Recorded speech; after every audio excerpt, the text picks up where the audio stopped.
Chairman, actually, I'm glad we coming in at this time because we need to set the record straight about the Senate bill and actually H.R. 2.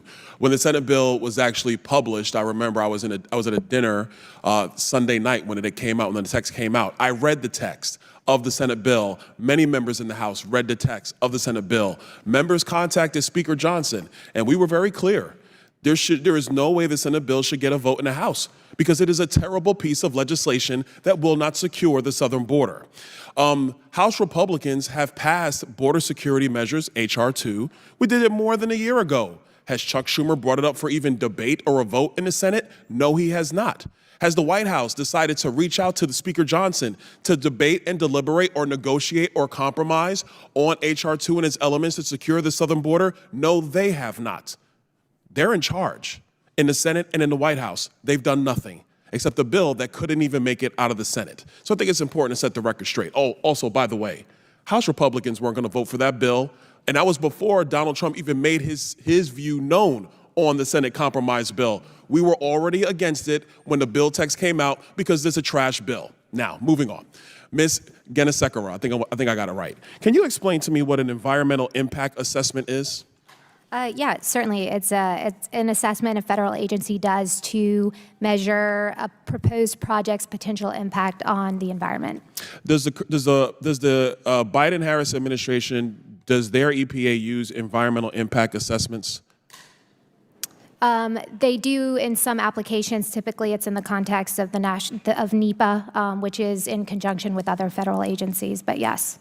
If you're trying to go through the process of, let's say, limiting permit applications for leases that have been extended to private drillers, would an environmental impact assessment be the way that you would do that?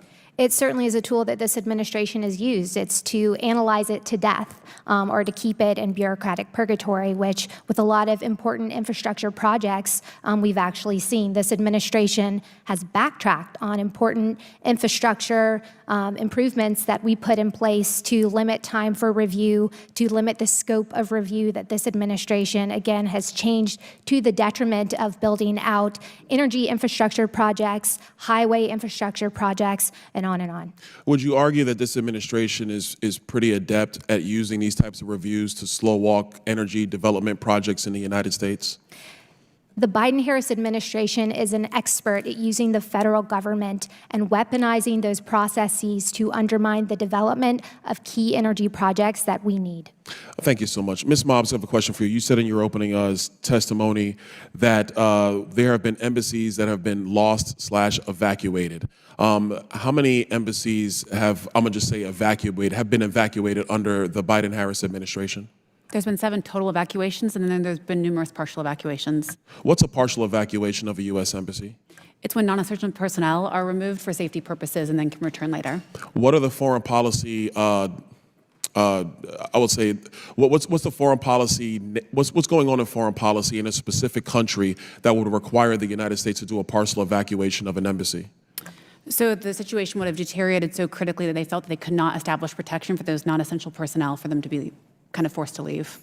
In any administration, let's say the last 30 years, how many embassies have been lost over the last 30 years, evacuated either total or partial? I don't have that number in front of me. I could get it to you. I think the important thing here, though, is that because there's a historic number, it's because of the unprecedented levels of chaos and instability and the inability of our State Department and certainly the executive to project enough strength and power to protect our embassies and our embassy officials around the world. Would you say that this State Department has done a fair job, an average job, a terrible job of getting Americans out of harm's way in countries that are experiencing serious security questions for United States citizens? I think we've seen substantial and significant problems in a number of different theaters where the State Department has failed to effectively plan to ensure that American citizens are safely returned to their home.